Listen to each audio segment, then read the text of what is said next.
몇 년 전 한 미국인 로널드 리드라는 사람이 세상을 떠난 소식이 크게 화제가 된 적이 있습니다. 미국에서 원래 유명한 사람도 아니었습니다. 이 사람의 직업은 25년간 주유소에서 자동차 정비공, 17년간 백화점 청소를 한 평범한 노동자였습니다. 유명인도 아닌데 이 사람의 부고가 왜 화제가 됐을까요? 유산으로 무려 800만 달러를 남겼기 때문이죠. 우리 돈 88억이 넘는 큰 돈입니다. 게다가 60억이 넘는 돈을 지역 병원과 도서관에 기부해서 더 큰 화제가 되었습니다. 사람들은 모두 어리둥절했습니다. 대체 그 큰 돈이 다 어디서 난 건가 싶었죠. 큰 비밀은 없었습니다. 로널드 리드는 자신이 번 얼마 안 되는 돈을 꾸준히 저축했고 우량주에 수십 년간 투자했을 뿐입니다. 작은 돈이지만 꾸준히 모으고 우량주에 오래 투자한 것이 비결이죠. 꾸준히 저축하고 오래 투자한 것이 핵심입니다. 복리에 엄청난 효과를 거둘 수 있기 때문이죠. 이 이야기는 제가 얼마 전에 읽은 돈의 심리학에 나오는 일화입니다. 투자자라면 마땅히 갖춰야 할 마음가짐에 대한 책이죠. 투자는 실력보다 마음가짐이 더 중요합니다. 투자자라면 꼭 읽어보시기 바랍니다.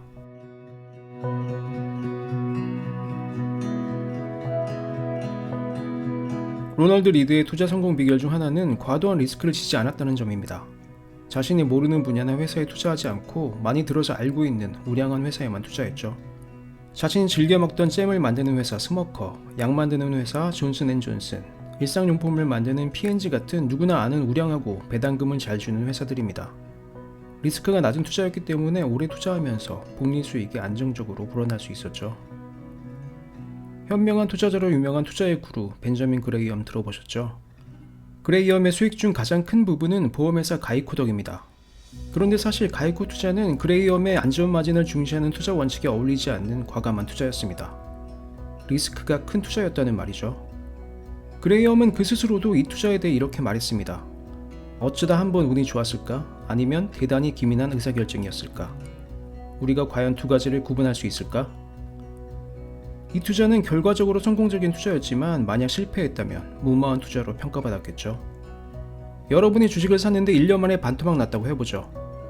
그 주식을 산 것이 애초에 잘못된 의사결정이라고 할 수 있습니다. 하지만 수익 낼 확률이 90%인 아주 좋은 주식이지만 하필 불운한 10%에 포함되는 것일 수도 있습니다. 90%의 행운보다 10%의 리스크가 작용한 것이죠. 이런 식으로 생각하면 성공적인 투자자로 평가받는 사람들, 그들을 바라보는 관점도 재점검해봐야 합니다. 그 사람이 그렇게 성공한 것이 과연 순전히 투자 실력일까? 혹시 억세게 운이 좋았던 건 아닐까 하고 말이죠. 이렇게 행운과 리스크는 구분하기 어렵습니다. 행운 뒤에 숨겨진 리스크를 항상 생각하며 투자해야 합니다. 리스크로 무너질 가능성을 항상 생각해야 하죠. 리스크를 과소평가하면 안 됩니다. 저자는 워런 버핏에 대해서 이렇게 말합니다. 워런 버핏의 성공 투자를 흉내내기 어려운 이유는 결과가 그토록 극단적이면 그의 한평생 성과에 행운이 크게 작용했을 가능성이 매우 높기 때문이다. 워런 버핏이 훌륭한 투자자인 건 맞습니다. 하지만 여러 행운도 있었죠. 유복한 집안에서 태어났고 대학에서는 벤저민 그레이엄이라는 훌륭한 스승을 만납니다. 미국이 고도성장기에 투자할 수 있는 행운까지 주어집니다. 이렇게 행운이 겹쳐져서 역사상 최고의 투자자가 된 측면도 있습니다.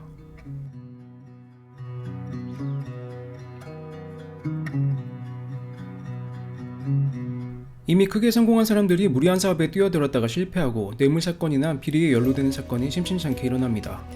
굳이 그렇게 무리한 사업을 벌이거나 부정한 일에 손대지 않아도 문제없이 잘 살 수 있는데 왜 이렇게 무모한 욕심을 부릴까요? 충분함을 느끼지 못하기 때문이죠. 계속 더 가지려고 합니다. 나보다 더 많이 가진 사람과 비교하며 자꾸 더 가지려 하죠. 계속해서 더 많은 리스크를 집니다. 결국 그 리스크에 잡아먹히는 것이죠. 이렇게 멈추지 못하고 폭주하다가 결국 추락하는 부자들이 많습니다. 부자 되기보다 부자로 남는 것이 더 어려운 이유죠. 부자로 남으려면 이제 충분히 가졌다는 사실을 깨닫고 멈출 줄 알아야 합니다. 리스크를 줄일 줄 알아야 하죠. 과다한 리스크를 감수했다가 파산하면 복리의 유익을 누릴 수 없습니다. 아무리 큰 이익, 좋은 기회도 전멸을 감수할 가치는 없죠. 저자는 이렇게 말합니다. 부자가 되는 것보다 중요한 것은 부자로 남는 것이다. 바로 살아남는 일이다. 워런 버핏이 항상 최고의 수익을 올리는 투자자는 아닙니다. 그보다 더 높은 수익을 올리는 투자자들이 많죠. 워런 버핏이 훌륭한 투자자인 이유는 오래 살아남아서 꾸준한 수익을 내기 때문입니다. 이미 충분함을 알고 과도한 리스크를 지지 않기 때문이죠. 훌륭한 투자는 꼭 최고의 수익률을 올려야만 하는 것이 아닙니다. 평균적인 수익률을 올리더라도 오래 투자하면 훌륭한 결과를 만들 수 있습니다. 복리의 혜택을 누리기 위해 오래 인내하며 살아남아야 합니다.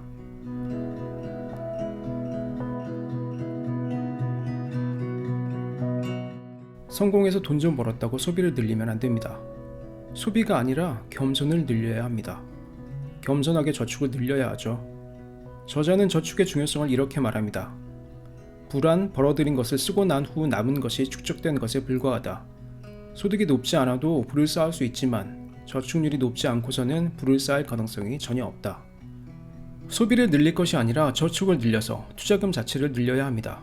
남이 나를 어떻게 볼지 신경 쓰며 소비를 늘려봐야 사람들은 나를 우러러보는 것이 아니죠. 그저 그 물건을 바라볼 뿐입니다. 좋은 차에서 내렸을 때 사람들은 운전자가 아니라 차를 바라볼 뿐이죠. 재무 상태를 성공적으로 유지하는 사람들 중에는 남들이 나에 대해 어떻게 생각하는지 눈꼽만큼도 신경 쓰지 않는 경우가 많다. 남들이 나를 어떻게 생각하는지에 신경을 덜 쓰면 욕망도 줄어든다. 여러 번 언급했듯 돈은 금융보다 심리와 더 많이 연관되어 있다. 오르는 종목을 맞추겠다는 환상과 자신감도 접어야 합니다. 겸손해야 합니다. 워런 버핏의 승률도 의외로 낮습니다. 2013년 버크셔 해서웨이 주주총회에서 워런 버핏이 말하길 자신은 평생 400곳에서 500곳의 주식을 보유했지만 대부분의 돈을 벌어준 것은 그중 10곳이라고 했다. 찰리 먼거가 이어 이렇게 말했다. 버크셔 해서웨이의 최고 투자 사례 몇몇을 제하면 장기 실적은 거의 평균에 가깝습니다. 겸손하게 현금을 준비해야 합니다. 예상하지 못한 상황에 대한 대비가 있어야 하죠. 살다 보면 갑자기 돈이 필요해지는 상황이 생기기 마련입니다. 저자는 총 자산의 20%를 현금으로 유지한다고 합니다. 현금이 있으면 투자에 실패해도 완전히 망할 위험을 줄여줍니다. 마음의 여유도 생겨서 장기적인 투자에 더 유리해지죠.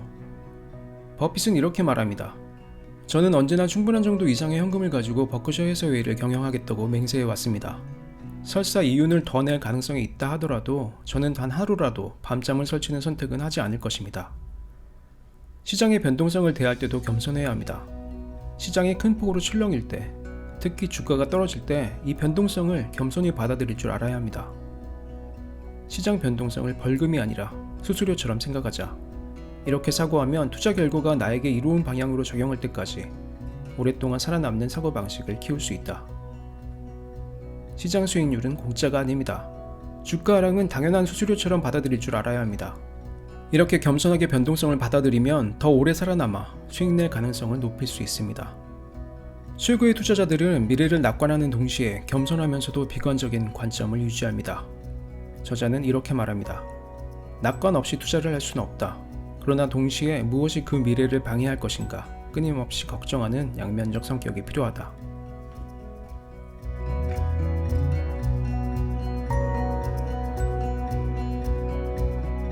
경제적 자유가 뭘까요? 30억이면 경제적 자유를 이룬 걸까요? 아니면 50억? 100억? 저자는 액수가 중요한 것이 아니라 돈과 회사 혹은 타인에 얽매이지 않고 독립을 유지하는 것이 중요하다고 말합니다. 찰리 먼거는 이렇게 말했습니다.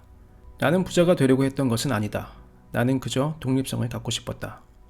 저자는 이렇게 말합니다. 독립성이란 일을 그만둔다는 뜻이 아니다. 원할 때 원하는 동안 좋아하는 사람들과 함께 좋아하는 일을 한다는 뜻이다. 블랙스완의 저자 나심 탈레브는 이렇게 말합니다. 진정한 성공이란 극심한 경쟁의 쳇바퀴에서 빠져나와 내 활동을 마음의 평화에 맞추는 것이다. 저자는 독립성을 유지하기 위한 자신의 투자 전략을 소개하면서 보유한 주식은 마지막 한 주까지 모두 저비용 인덱스 펀드라고 말합니다. 가장 마음이 편한 투자이기 때문이죠. 워런 버핏도 대부분 투자자에게는 저비용 인덱스 펀드가 최고의 투자라고 했었죠.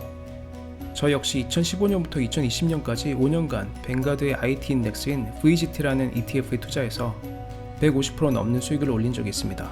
그래서 더 공감이 되네요. 저자는 투자의 최종 목표를 이렇게 말합니다. 목표는 항상 독립성일 것이며 밤에 깊이 잠들 수 있는 방법을 택할 거라고 확신한다. 마음의 평화와 자유, 독립성을 유지할 수 있는 투자를 해야 합니다. 과도한 욕심을 버리고 충분함을 아는 겸손, 복리의 유익을 누릴 수 있는 인내가 필요합니다. 투자자가 가져야 할 가장 중요한 마음가짐은 겸손과 인내입니다. 그저 돈 많이 버는 투자가 최고라고 생각하는 네모에 갇혀있지 않습니까? 겸손과 인내로 그 네모를 깨세요.